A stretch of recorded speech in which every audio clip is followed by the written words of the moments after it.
Y como son capaces de producir más allá de sus necesidades, pues entonces va a resultar que surge la propiedad privada y entonces hay unos que trabajan y otros que no trabajan. Hay algunos que han quedado liberados de la obligación de trabajar. Aquellos que han quedado liberados de esa obligación, pues van a tener tiempo para estar contemplando la realidad, meditar sobre ella y poco a poco empiezan a generar ideas.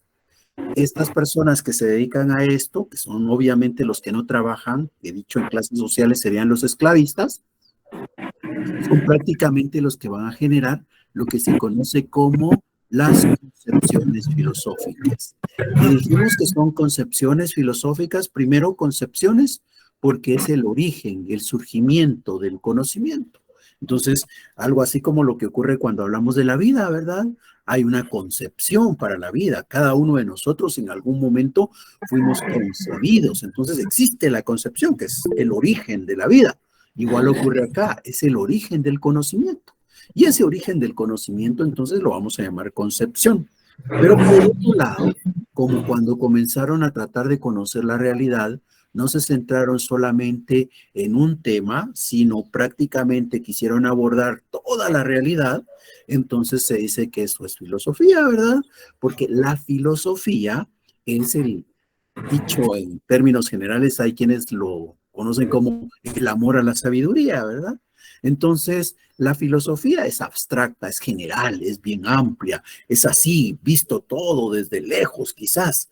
Eso es filosofía. Entonces, lo que estuvieron creando allá se conoce como concepciones filosóficas. Incluso a todos estos señores como Aristóteles, Platón, Sócrates, Epicuro y demás, normalmente los llamamos filósofos, ¿verdad?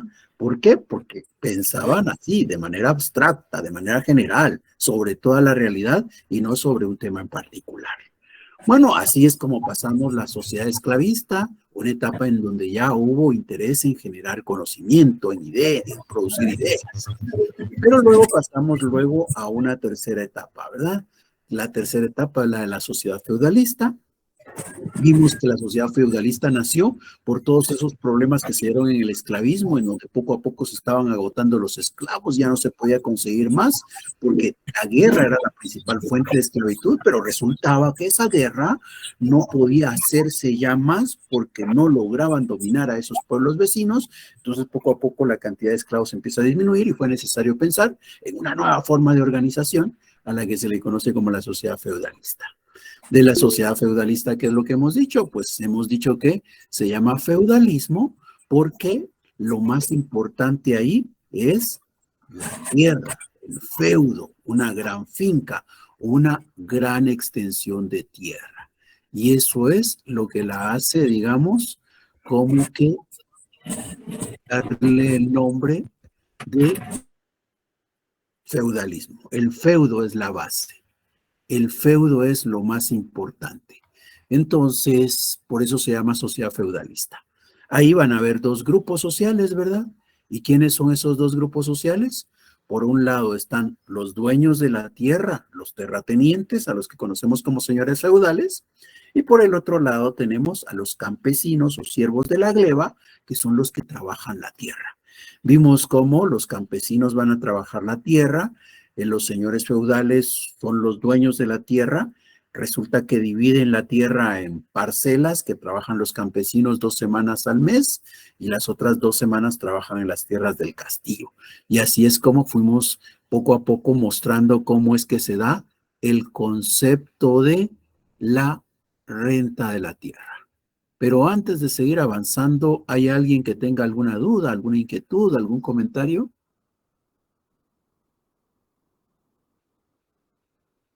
No, Lick, muchas gracias. Todo claro, licenciado, gracias. Todo está claro, licenciado. Gracias. Muchas gracias. Entonces vamos a seguir avanzando en nuestra presentación. Esto es lo que habíamos visto ya antes, lo que nos quedamos viendo en la última clase. Decíamos que el feudo era lo importante, que se dividió la tierra en dos partes, una en parcelas y la otra le quedó al terrateniente. En las parcelas vivieron las familias campesinas. Existen necesidades como en toda sociedad. Las necesidades de abajo son las de los campesinos, las de arriba los dueños de la tierra. y que para eso es necesario un producto. Se organizan 2 semanas trabajando las tierras alrededor del castillo, 2 semanas trabajando las tierras en las parcelitas. ¿Y qué es lo que van a notar? Pues que se va a producir, y obviamente, como los campesinos son los únicos que producen, notamos que los campesinos producen en la parcelita lo que ellos necesitan para cubrir sus necesidades, y en las tierras del señor feudal producen un excedente, algo más allá de las necesidades de los campesinos. Ese excedente económico sirve para cubrir las necesidades de los dueños de la tierra, de los señores feudales, y a esa parte de producto creado por los campesinos más allá de sus necesidades, la llamamos excedente económico. Dijimos que aquí ese excedente económico recibe un nombre, el nombre de renta de la tierra, que esta renta de la tierra, ¿cómo se manifiesta? ¿Qué forma toma? Pues la forma que toma en ese momento que estamos describiendo acá es en servicios personales, ¿verdad? Porque hay 2 semanas en donde el campesino va a trabajar a la tierra que tiene todavía el señor feudal alrededor de su palacio. Entonces, es trabajo que va a hacer el campesino a esas tierras.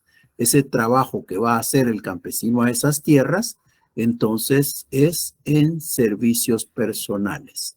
Así es la forma que toma la renta en ese momento. Entonces hablamos de que esa renta está en la forma de servicios personales. 2 semanas de trabajo alrededor de esas tierras del castillo, 2 semanas de trabajo en la parcela, en donde se produce lo necesario para sobrevivir.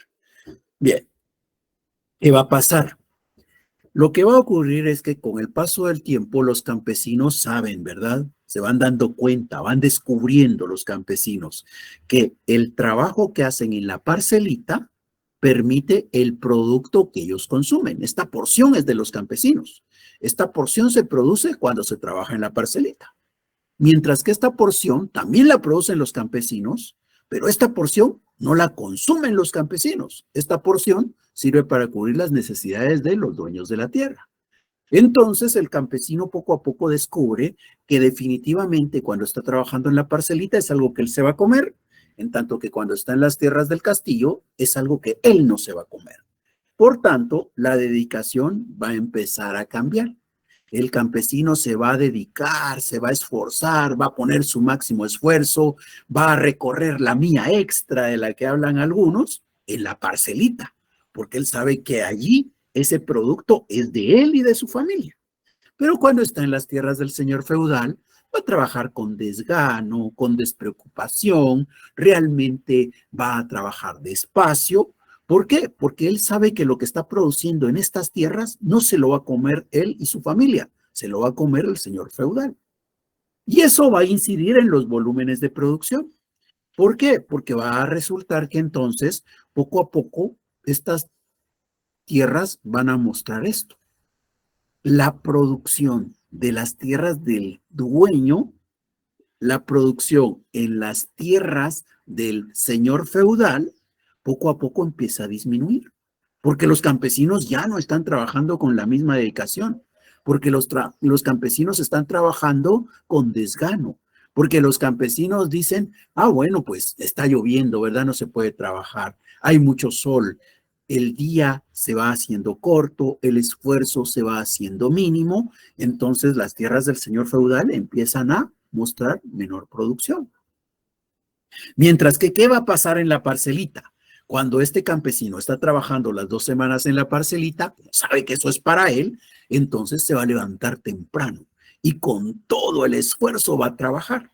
Va a llegar el mediodía y no es de que es la hora del almuerzo, ¿verdad? Y nos quedamos almorzando y se nos olvida que hay que seguir trabajando. No, muchas veces hasta va a almorzar lo más rápido que puede o se va a detener o no se va a detener y va a seguir trabajando, se va a dedicar enormemente. Entonces resulta que poco a poco las tierras de las parcelitas empiezan a producir más. Y vemos entonces lo que va a ocurrir. El señor feudal cada vez tiene menos producto y las parcelitas cada vez tienen más producto. El señor feudal va a decir, ¿cómo es posible esto? Yo tengo las tierras más extensas y más ricas en nutrientes y resulta que la producción de mis tierras cada vez es menor. Yo les he dado en usufructo tierras a estos campesinos, les di las tierras más pobres en nutrientes, les di pequeños pedacitos de tierra. ¿Cómo es posible que ellos teniendo tierras pobres y pequeñas produzcan más? ¿Cómo es posible que yo, teniendo tierras más extensas y más ricas, obtenga menos producción? El señor feudal está preocupado. Pero obviamente ese señor feudal rápido va a descubrir lo que está pasando. Rápido se va a dar cuenta, esos campesinos trabajan duro, de sol a sol prácticamente cuando están en su parcelita, pero trabajan con desgano cuando están en las mías. Por eso es que mis tierras, siendo ricas y extensas, producen menos cada vez. En cambio ellos, ¿verdad? Como ahí sí trabajan con todo, cada vez producen más. Y el señor feudal está preocupado. El señor feudal empieza a considerar qué puede hacer, porque tiene que resolver ese problema.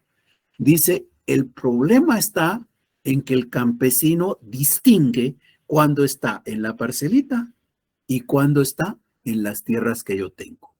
Si yo pudiera vendarle los ojos al campesino, posiblemente trabajaría con la misma dedicación en los dos lados. Pero eso no lo puedo hacer, ¿verdad? Porque ellos son agricultores, entonces ni modo que va a trabajar la tierra con los ojos vendados. La señora de la justicia trabaja con los ojos vendados, pero los campesinos no pueden hacerlo. Entonces, ¿qué es lo que hay que hacer?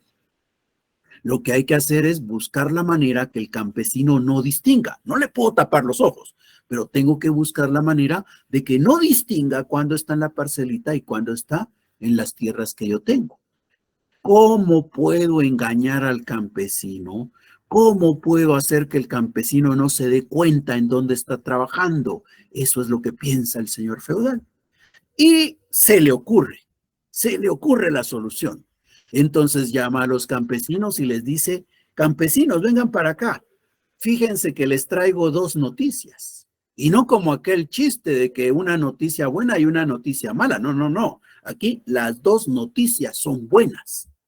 Los campesinos se quedan inquietos y le dicen, bueno, pues señor feudal, denos a conocer esas noticias, esas dos buenas noticias. Y les dice, la primera, voy a quitar este cerco que está acá. ¿Y por qué voy a quitar ese cerco? Voy a quitar ese cerco porque ahora voy a extender la tierra que les he dado a ustedes. Les voy a dar el doble de tierra. Los campesinos no podían creerlo. Antes tenían una pequeña parcelita y ahora tienen el doble de tierra. Ya van a tener más tierra los campesinos para trabajar. Están felices los campesinos. Pero le dicen, señor feudal, usted nos dijo dos buenas noticias y de momento una llevamos. Cierto, solo una les he dado.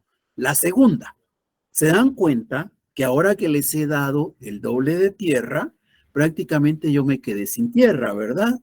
Y como me quedé sin tierra, pues entonces ya no van a tener que venir a trabajar conmigo. Ya no me van a dar esos servicios personales que antes me entregaban. Ya no. Ya, ¿ahora qué? Ahora trabajen las 4 semanas en su parcelita, porque yo me quedé sin tierra.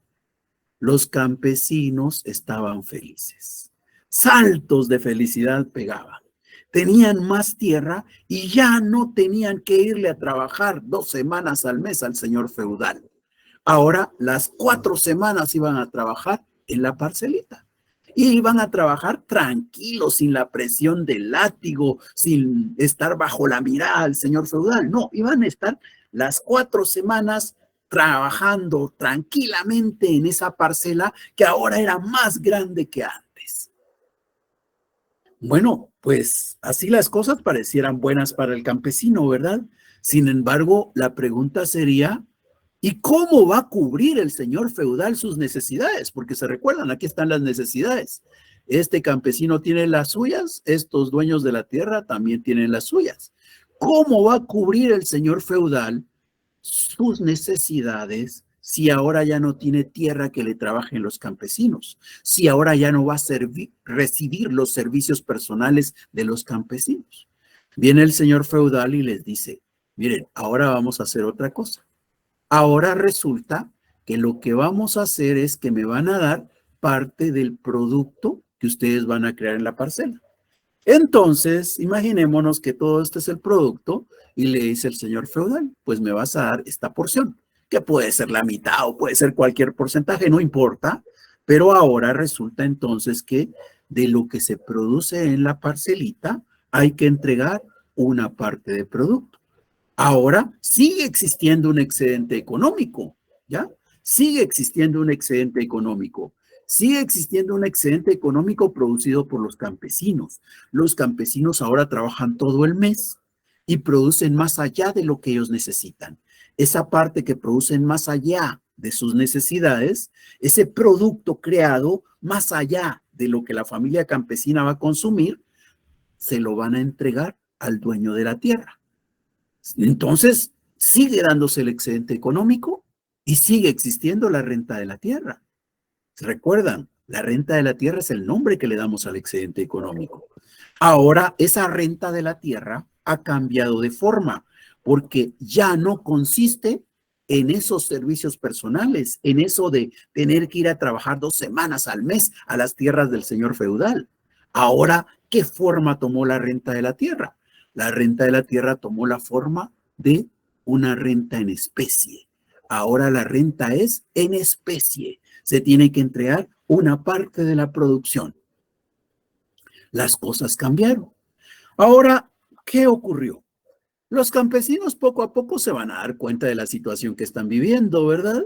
Se van a dar cuenta que han sido engañados. Se han dado cuenta que al final efectivamente les han tapado los ojos. ¿Por qué? Porque ahora ya no logra distinguir dónde está la tierra que era del señor feudal y dónde está la que le entregaron a él en usufructo. Ya no logra ver ese cerco.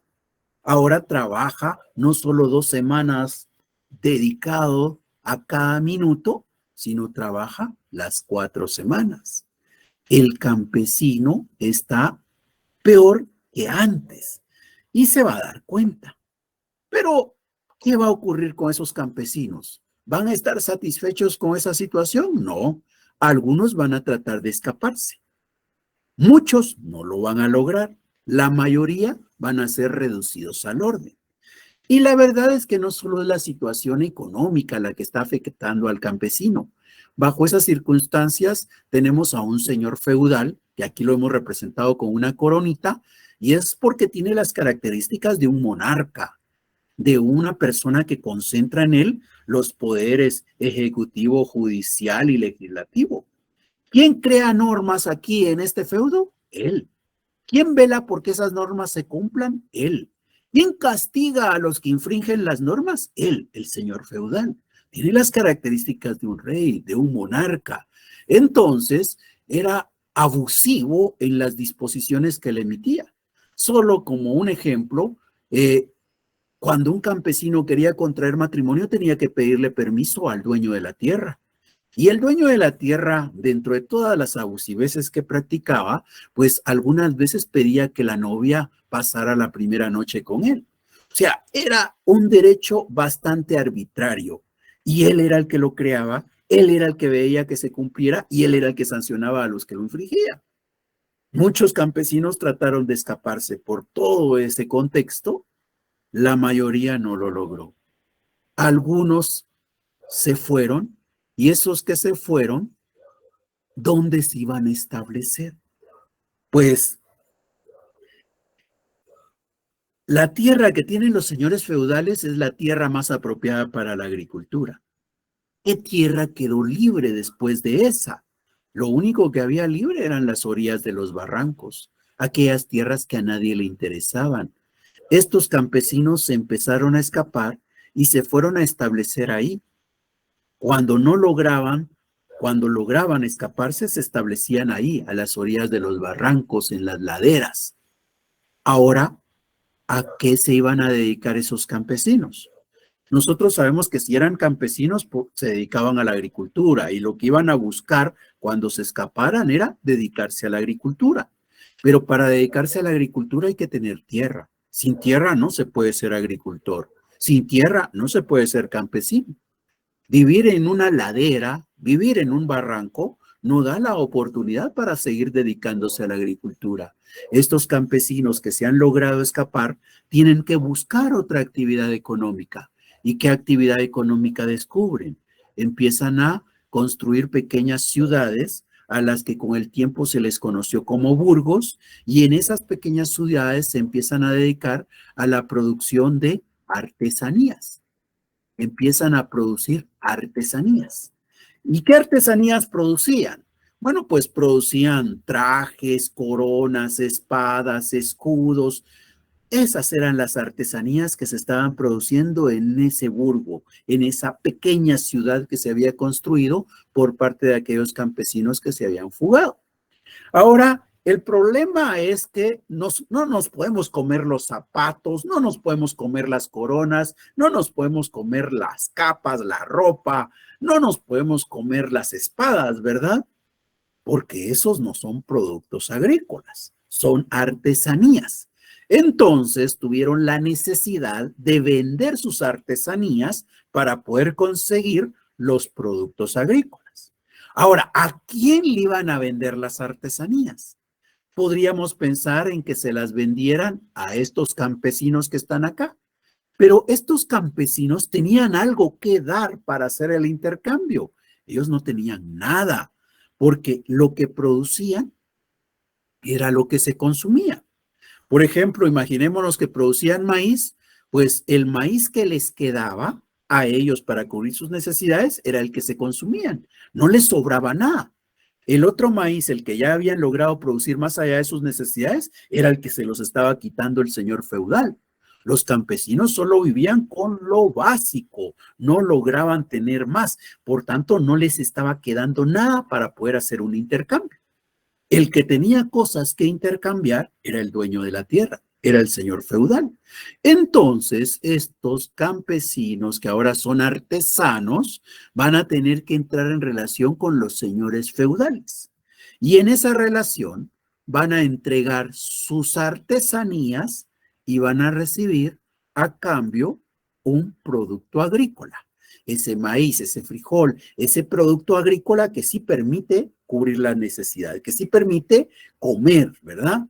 Entonces, así es como van a cubrir sus necesidades aquellos campesinos que ahora se han convertido en artesanos y comerciantes, artesanos que producen obviamente artesanías y comerciantes que venden esas artesanías. ¿A quiénes? A los dueños de la tierra, a los señores feudales. Así van a marchar las cosas. Poco a poco esos talleres artesanales van a empezar a crecer, van a empezar a producir más, van a tener más mercancías, van a tener más bienes que vender. Ahora, ¿a quién se lo van a vender? Siempre a los señores feudales. Pero si lo que están intercambiando son artesanías y lo que están recibiendo a cambio es producto agrícola, llega un momento en el cual dicen estos artesanos, ¿verdad? Pues ya recibí suficiente maíz. ¿Para qué quiero más maíz? No tengo dónde guardarlo. Y si lo guardo, el maíz con el paso del tiempo se pierde. Yo solo quiero esta cantidad de maíz. Y esto es lo que podría recibir por estas artesanías, pero ya produje más, tengo otras artesanías, pero por estas otras ya no necesito maíz. Más maíz no queremos, se nos pierde. Y entonces, ¿qué es lo que podemos hacer? ¿Qué es lo que podemos conseguir aparte de productos agrícolas?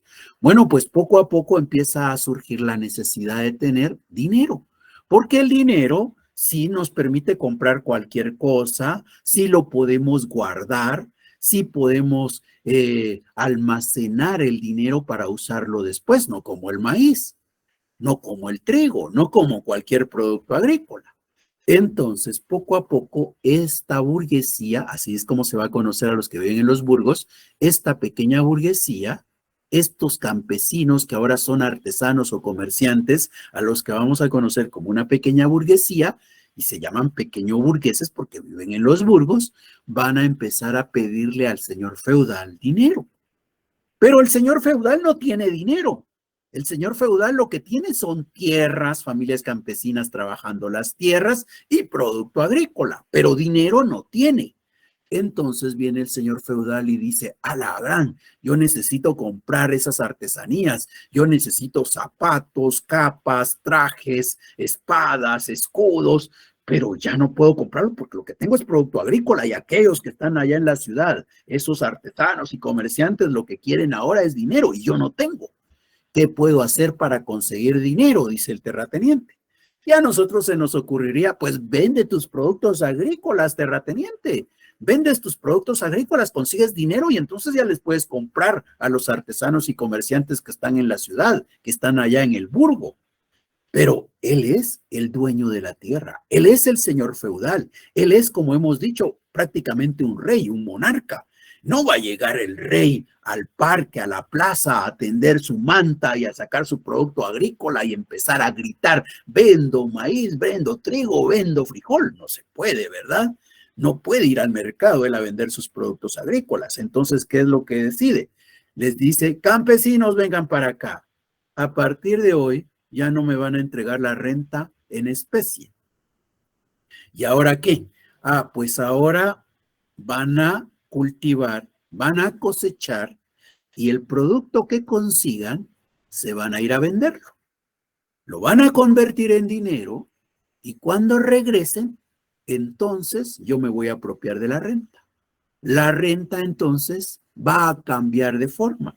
Sigue siendo la renta un excedente económico, porque los campesinos van a producir una cantidad, de esa, una porción les va a quedar a ellos para cubrir sus necesidades, otra porción la van a ir a vender al mercado.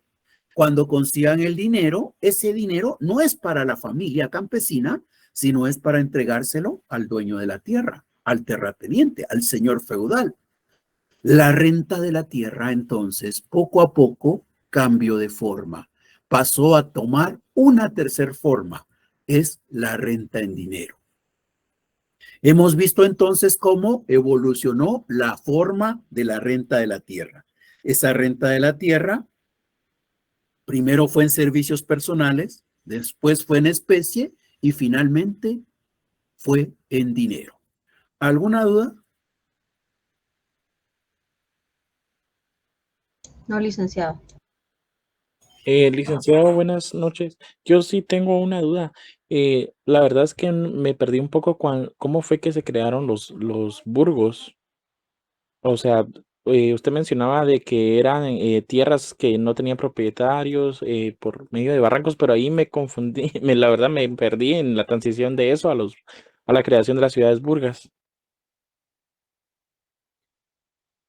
Ya, gracias. Bien, lo que decíamos es que se trata de campesinos que se van a escapar de los feudos y que ¿a dónde se van a ir a establecer? A tierras que no tenga dueño. ¿Y qué tierras son las que están abandonadas? ¿Qué tierras son las que nadie quiere ser dueño de ellas? Pues tierras que no son aptas para la agricultura. Tierras que normalmente están a las orillas de barrancos, en las laderas, pues ahí es donde se van a ir estableciendo esos campesinos. Entonces, así es como se formó ese espacio que se va a conocer como burgos, ¿ya? Son esas pequeñas ciudades que van a empezar a construirse ahí a las orillas de los barrancos. Es algo así como ocurre todavía ya en nuestra sociedad, ¿ya? Pero es un ejemplo que nos ayuda a entenderlo. ¿Se dan cuenta ustedes que, por ejemplo, cuando pasamos por el periférico, ahí por el Puente del Incienso, vemos un montón de casitas, ¿verdad? Y realmente no solo ahí vamos a encontrar casitas de ese tipo. Hay muchos lugares en Guatemala que hay de esas casitas. ¿Cómo se fueron construyendo esos asentamientos? Esos asentamientos surgieron principalmente después del terremoto de 1976. Estamos hablando, ¿qué? De casi 24 más 23, 47 años hace que eso ocurrió. Fue un 4 de febrero. Bueno, ¿qué pasó ahí? Ahí lo que ocurrió es que muchas familias perdieron su casa. Muchas familias del interior también se vieron obligadas a trasladarse a la ciudad. ¿Y por qué migran las personas del interior a la ciudad? Porque allá en el interior no hay hospitales, no hay universidades, no hay colegios. Realmente en muchos lados no existen esos servicios básicos, ¿verdad? Entonces, como no hay esos servicios básicos, entonces las personas lo que van a hacer es buscar un espacio en donde sí los encuentren y van a migrar a la ciudad. Pero cuando migran a la ciudad no es que vengan con dinero suficiente como para comprar una casa, ¿verdad? Vienen y buscan dónde establecerse. Y poco a poco se van a organizar y van a empezar a ocupar esos espacios que pareciera que no tienen dueño. Y así es como se van estableciendo. Muchas veces desde la ciudad se dice, ay, son invasiones, ¿verdad? Así se les llamaba en algún momento. Pero así se fueron creando los asentamientos que tenemos en la ciudad de Guatemala o a los alrededores de esta. Pues igual ocurrió en aquella época. Aquí aclaro que cuando estamos dando esta explicación no es propia de una sociedad en particular, ¿verdad? Sino es en términos abstractos. Bueno, pues esta sociedad feudal también se encargó prácticamente de hacer que algunos campesinos tuvieran que escaparse y cuando se escapaban iban a buscar tierras que no tuvieran dueño, tierras que se encontraran abandonadas y normalmente iban a ser tierras que no eran aptas para la agricultura y por eso nadie las quería. Ahí fue donde se establecieron. Y como eran tierras que no eran aptas para la agricultura, como eran tierras que extensamente eran pequeñas, pues entonces resultó que no se podían dedicar a la agricultura esos campesinos ahí. Como no se podían dedicar a la agricultura, tuvieron que buscar otra alternativa. Todas las personas cuando tienen hambre van a buscar la manera de resolver el hambre. Y en este caso estos campesinos están ahí asentados en un pequeño territorio en el cual no pueden dedicarse a la agricultura porque las tierras no tienen esa vocación, aparte de ser pequeñas extensiones, y entonces empiezan a ingeniárselas. Y lo que descubren es que pueden dedicarse a la producción de artesanías y que esas artesanías se pueden comercializar, dando así lugar entonces a dos oficios, ¿verdad? Por un lado el oficio de artesano y por el otro lado el oficio de comerciante. Esos oficios son a los que se van a dedicar esos campesinos y de ahí ya viene lo que hemos estado hablando. Muchas gracias, licenciado. Ahora sí. Entonces, ¿qué va a pasar después de esto?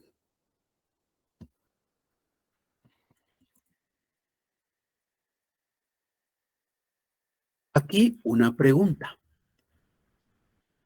Bueno, realmente dos, ¿verdad? Pero vamos de una en una. Primero, hagamos referencia a un contexto. Esta sociedad de la que estamos hablando era fundamentalmente una sociedad religiosa, ¿ya? Era fundamentalmente una sociedad religiosa. Cuando nosotros vemos estos castillos, es frecuente encontrar por ahí algunas cruces. ¿Por qué? Porque la religión católica poco a poco ya ha ido cubriendo estos territorios. En la época de la esclavitud, todavía la humanidad era politeísta, ¿ya? En la sociedad anterior que vimos, la humanidad era politeísta. Se tenían muchos dioses.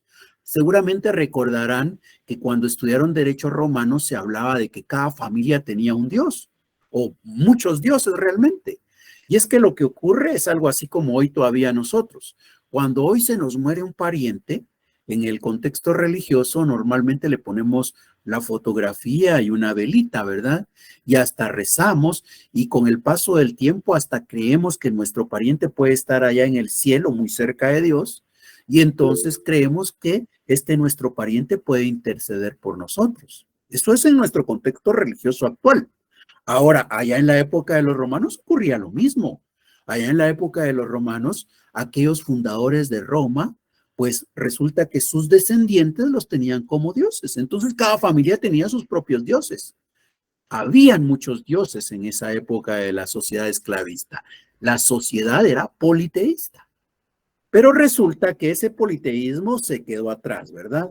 Sabemos que se dio lo que se conoce como la venida de Jesús y que Jesús produce un cambio en ese contexto. Roma llega a un momento en el cual está persiguiendo a los cristianos, ¿verdad? Después de la muerte de Jesús, se da una persecución a cualquiera que tenga una creencia en él. Pero llega un momento en el cual va a cesar esa persecución. Incluso el Estado de Roma no solamente se va a volver tolerante a los cristianos, sino llega el momento en el cual adopta el cristianismo. Roma se vuelve católica. Entonces, esta sociedad de la que ahora hablamos, a la que llamamos sociedad feudalista, era una sociedad católica, era una sociedad creyente en Cristo. Entonces, era normal encontrar el elemento religioso muy cerca del dueño de la tierra, los sacerdotes muy cerca de los reyes. Eso fue lo normal en esta sociedad feudalista. Bueno, bajo ese contexto en donde ya existe un solo Dios, ¿quién creó la tierra? ¿Qué responderíamos en aquella época? Y todavía damos esa misma respuesta. ¿Quién creó la tierra? Dios, Lick. Dios, ¿verdad? Dios creó la tierra. Esa es nuestra creencia. Esto es lo que pensamos. Dios creó la tierra. Bueno, pues en aquella época también eso se dijo. Dios creó la tierra. Entonces es interesante, ¿verdad? Porque Dios creó la tierra, pero si Dios creó la tierra, ¿quién debería ser el dueño de la tierra?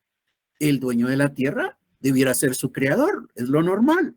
Si nosotros hacemos algo, nosotros somos dueños de nuestra creación, ¿verdad? Bueno, pues lo mismo debiera ocurrir acá. Si hay un Dios que ha creado esta tierra, Dios debiera ser el dueño de la tierra. Y eso se aceptaba allá. Entonces, Dios es el dueño de la tierra. Muy bien, Dios es el dueño de la tierra. Pero, ¿quién representa a Dios acá en la tierra? ¿Quién es el representante de Dios en la tierra? Los sacerdotes, el Papa, ¿verdad? Entonces decían, bueno, seguramente Dios se comunica con sus representantes para decirles qué es lo que espera que se haga con la tierra. Y entonces, en ese contexto, la Iglesia Católica va a ejercer el dominio sobre la tierra.